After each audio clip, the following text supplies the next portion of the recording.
Di dalam Al-Quran Allah Subhanahu wa ta'ala berfirman, Qul la as'alukum alaihi ajran illal mawaddata fil qurba. Di dalam surat Asy-Syura Allah Subhanahu wa ta'ala berfirman, Qul, sampaikan olehmu wahai Nabi Muhammad kepada umatmu, siapapun yang mengaku umatnya Nabi Muhammad, sampai amat dia apa? La as'alukum alaihi ajran. Aku dalam dakwah Islamiyah sampai kau mengenal Allah, kau mengenal hormat orang tua, anakmu hormat kepadamu, orang tuamu sayang kepadamu, itu adalah dakwahnya Nabi Muhammad. Aku tidak minta bayaran. Dalam dakwah ini aku tidak minta upah, kecuali satu, illal mawaddata fil qurba, tanamin di hati cinta sama anak cucunya Nabi Muhammad. Tidak boleh miring hati kita berkata buruk kepada anak cucunya Nabi Muhammad. Kalau kita miring, keimanan kita bakal goyang dan bakal rusak kepada anak cucu Nabi Muhammad. Al-Quran menyebutkan illal mawaddata fil qurba, kecuali mawaddah, bukan rahmah, bukan mahabbah. Nabi tidak menyebutkan illal mahabbata fil qurba. Nabi tidak menyebutkan illar rahmata fil qurba. Tapi Al-Quran tidak menyebutkan begitu. Tapi illal mawaddata fil qurba. Mal farqu bainal wudd wal hubb. Apa beda antara mahabbah dan mawaddah? Kalau mahabbah kudu ada jasa pada kita, kudu ada jasa sama kita. Ustaz Habib baik sama kita, bantu kita, atau yang lain anak kita, kita demen, namanya hub. Kita cinta karena ada kebaikan yang kita dapat dari seseorang, namanya mahabbah.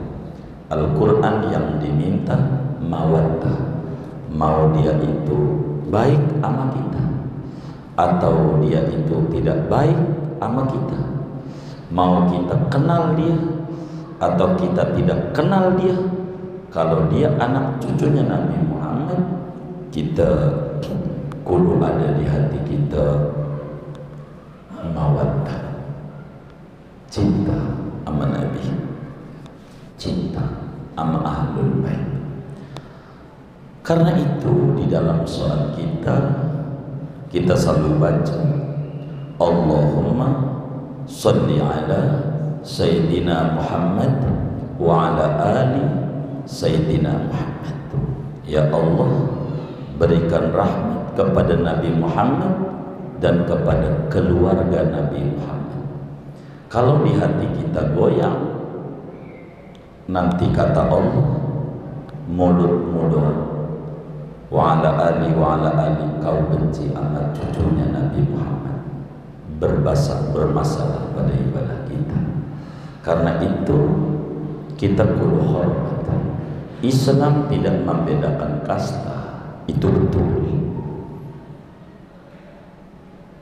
Nabi pun menjelaskan, an-nasu suwasiyatun ka'asnanil mushti la fadla li arabiyyin ala a'jamiyyin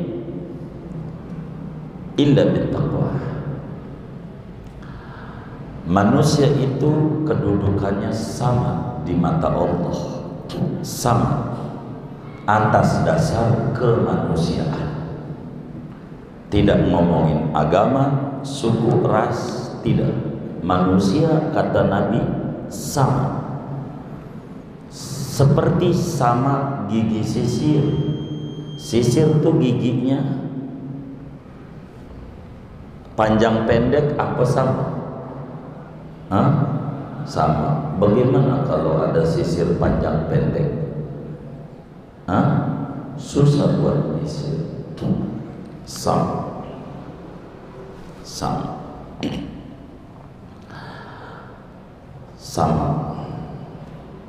Seperti sama gigi sisir. Tidak ada nilai lebih bagi orang Arab atas non-Arab kecuali kelebihan itu dengan ketakwaan. Itu begitu.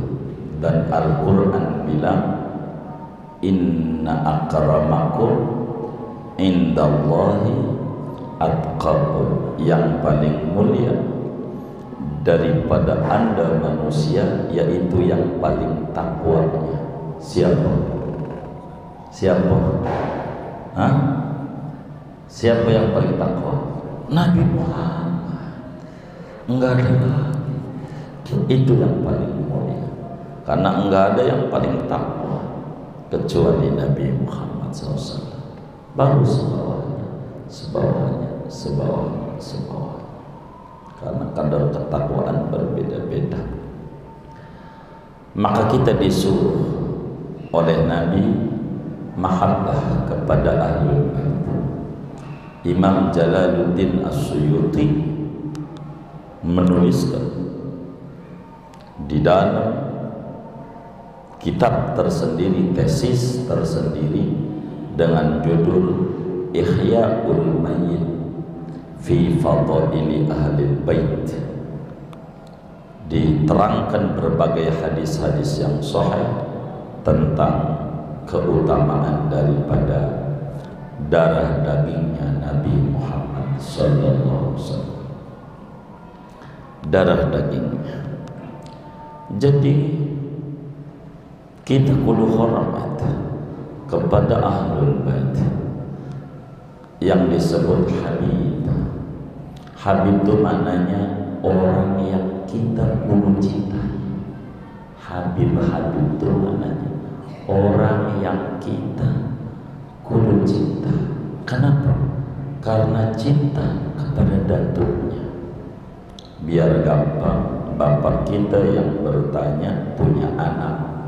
Ini contoh, tapi bukan juga nuduh, bukan. Biar lebih mudah mencerna saja. Atau anak saya takut dikata nyinggung orang. Kita punya anak. Anak kita nakal. Umpama ditonjok orang, kita sebagai bapak kira-kira marah nggak? Marah nggak? Hah? Marah nggak bang? Marah. Atau cucu kita, ada yang nonjok cucu kita sebagai kakek marah nggak? Marah. Bagaimana bila yang marah nanti kakeknya Nabi Muhammad? Kita nggak bisa masuk surga kalau kita marah sama cucunya. Karena itu kita harus hormat kepada ahlul bait. Mungkin ada kalanya ketika kita temukan ada seorang muslim tidak hormat kepada ahlul bait, mungkin karena melihatnya pakai telinga. Apa itu? Melihat itu kalau lurus pakai mata. Cuman dari dengar menjadi framing, terkesan dia adalah tidak baik. Padahal duit kita nggak pernah dicolong dia nggak pernah minta duit sama kita. Begitu cucu kita juga kagak dijahatin dia, bini kita juga nggak dicolek dia, hanya karena dengar doang lalu kita nyimpulin jadi benci dia. Bahaya sekali. di dalam hidup kita.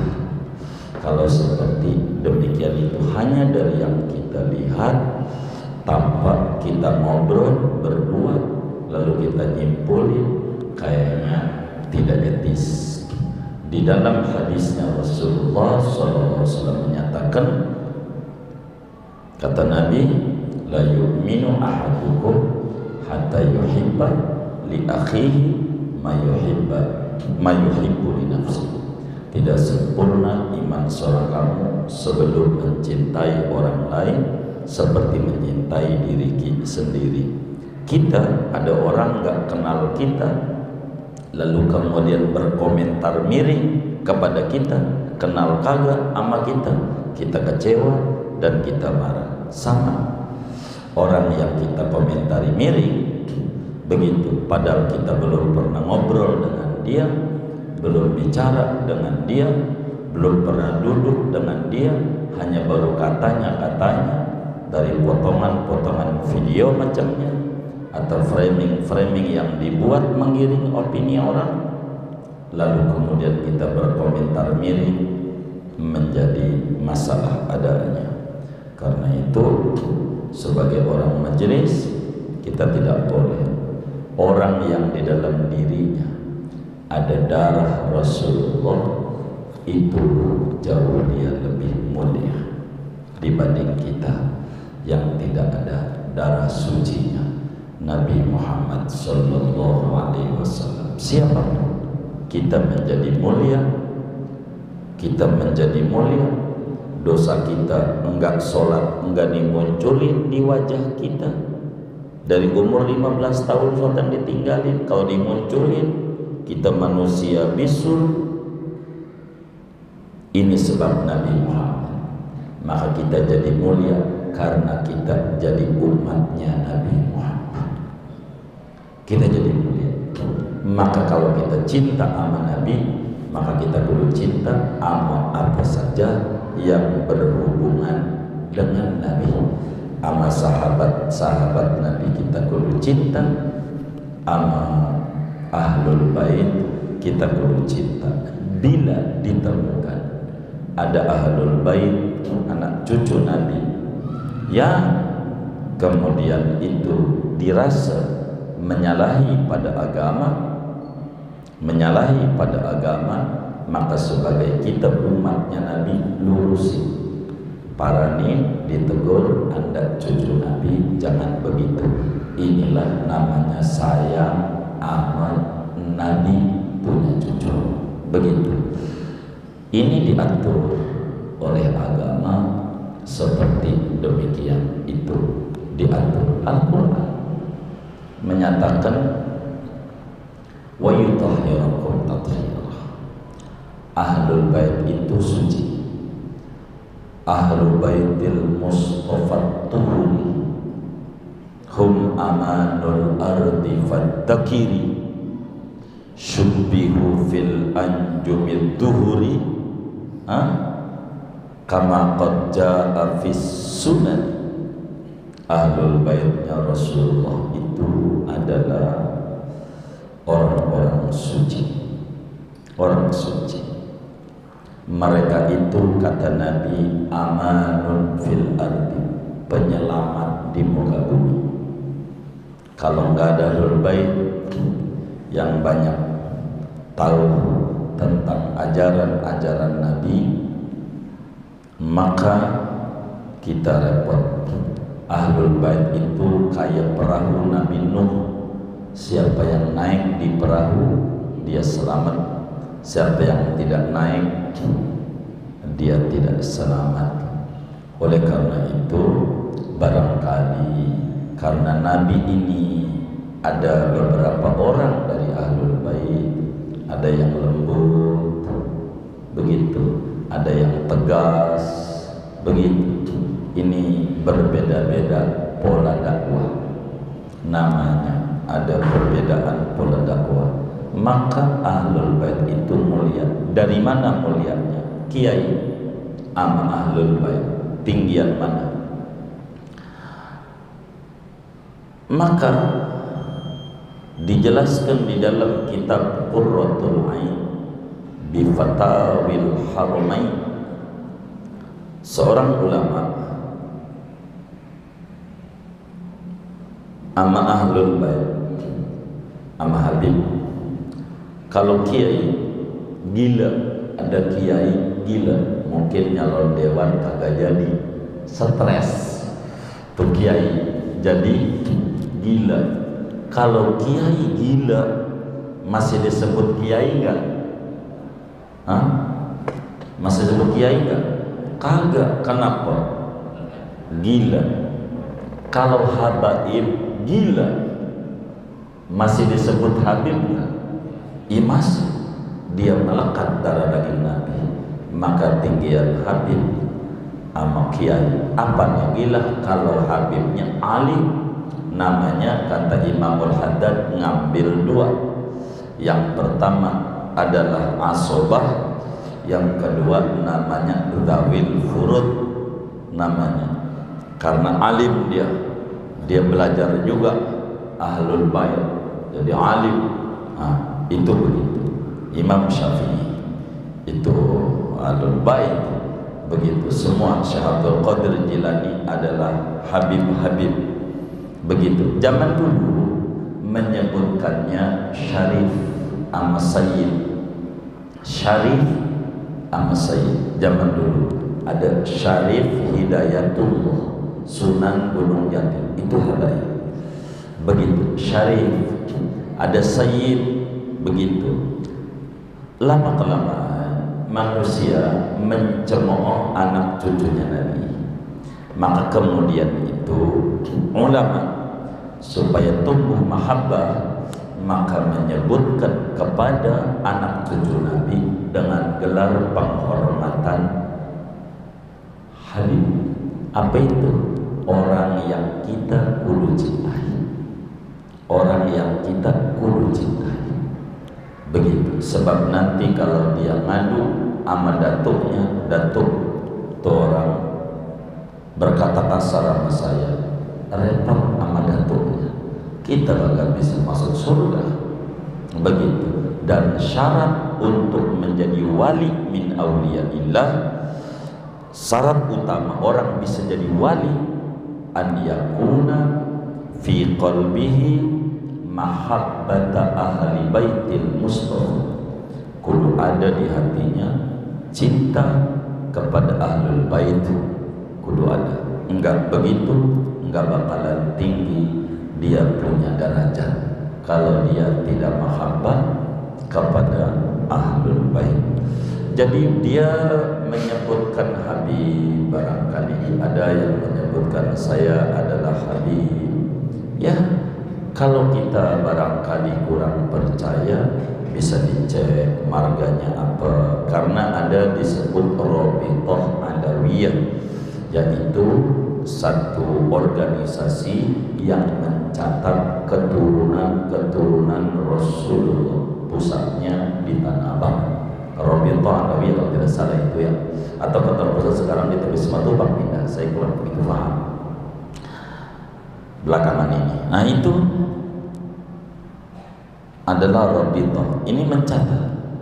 Sebab ada juga Habib gadungan, begitu, bukan Habib ngaku Habib biar dihormati.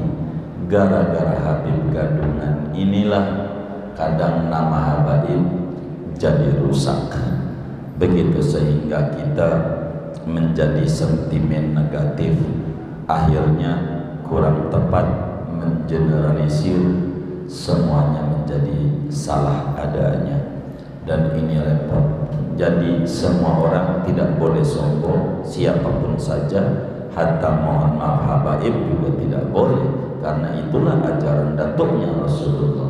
Tapi kita sebagai umatnya Nabi disuruh hormat sama habaib, suruh hormat sama ulama, suruh hormat sama orang tua. Ini bukan kasta, tapi perintah. Kita sama ibu kita kudu hormat, padahal sama-sama manusia, tidak ada kelebihan satu sama lain, sama-sama makhluk Allah.